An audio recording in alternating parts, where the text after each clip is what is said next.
The main things I've been looking at in my doc are themes of mental health, nature, and a journey to get to where you're at. So my first thing, where are you from? I'm actually from this area, from the Great Pacific Northwest, so kind of like Bellingham-ish. Really? Did you grow up in Bellingham or nearby? A little bit. I grew up nearby on Whidbey Island. Oh, okay. And then I had a lot of family here, so I spent a lot of time here. So my next question was what brought you to this side of the country, but since you're here from the first place... Well, it's kind of weird because I've tried leaving several times. I remember from classes. Yeah, I keep trying to leave, and I just keep What keeps you staying here then? Well, now it's a little different because I have family, right? A child of my own who's going to school and whatnot.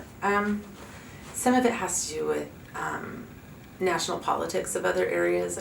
I'm not interested in living in some places, right? But some of it really is just job and, you know, like we like to hike, my family does, we spend a lot of times outside, and we're really into living in the Pacific Northwest. And there's a very big vibe around all of the Pacific Northwest, and as someone who's lived in a lot of other states, it's definitely a more enjoyable place than most of where I've been. It's beautiful, it's breathtaking, It is. And even when it's raining and terrible, it's still breathtaking. It is. So it's kind of hard to leave, and being that it's like my homeland, I'm very comfortable here. Yeah. So what made you choose to teach at Western specifically? Yeah, for sure.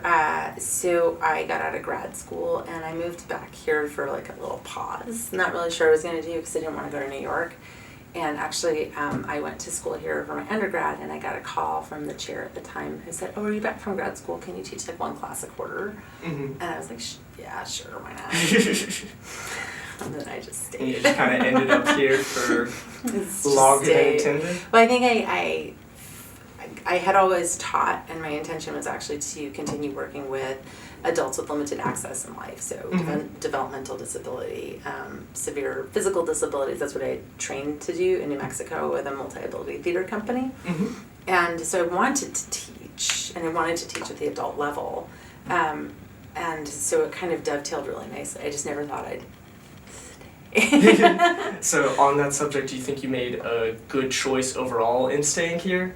Yeah, I think for the most part it's been a pretty good choice.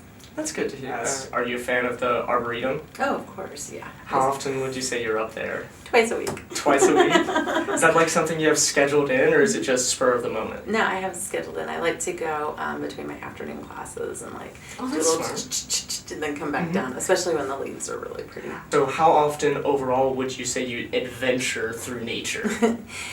We usually go on a family outing once a week or so, and then my spouse is like a mountain climber, so he'll go as many times as I let him, or his work allows in a week.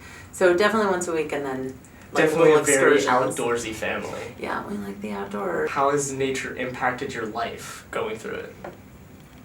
Always. Always. You've always been a big nature person? I was always raised with gardens and careful attention to the seasons and planting.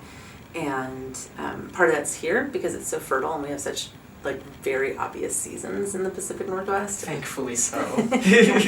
So even on Whidbey Island, where I'm from, a little island, that's just very much a part of the culture. How would you say your mental health is in this moment? Pretty good.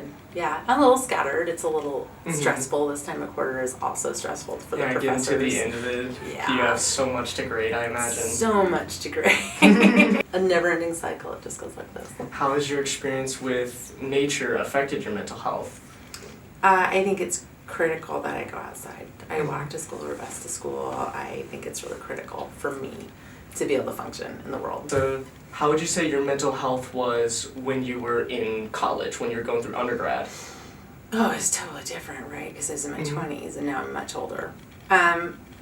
I would say I was probably a disaster. There wasn't really a lot of talk about mental health or mental health care. Like we talk about now all the time, like who's got the therapy today, right? Like it's a common thing that we think about. It's a very broad experience nowadays. And I was in my 20s, it wasn't so much, right? And so I was pretty much a train wreck.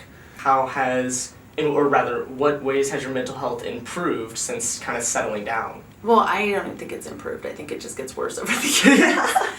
It's different problems, right? They're all stemming from the same thing. And I think that's the really tough thing that we have to all talk about and be real about. Like the, depression, ADHD, anxiety, all that doesn't you don't just get over it, right? It just manifests in different ways as you get older, and you have different tools that you start to learn with.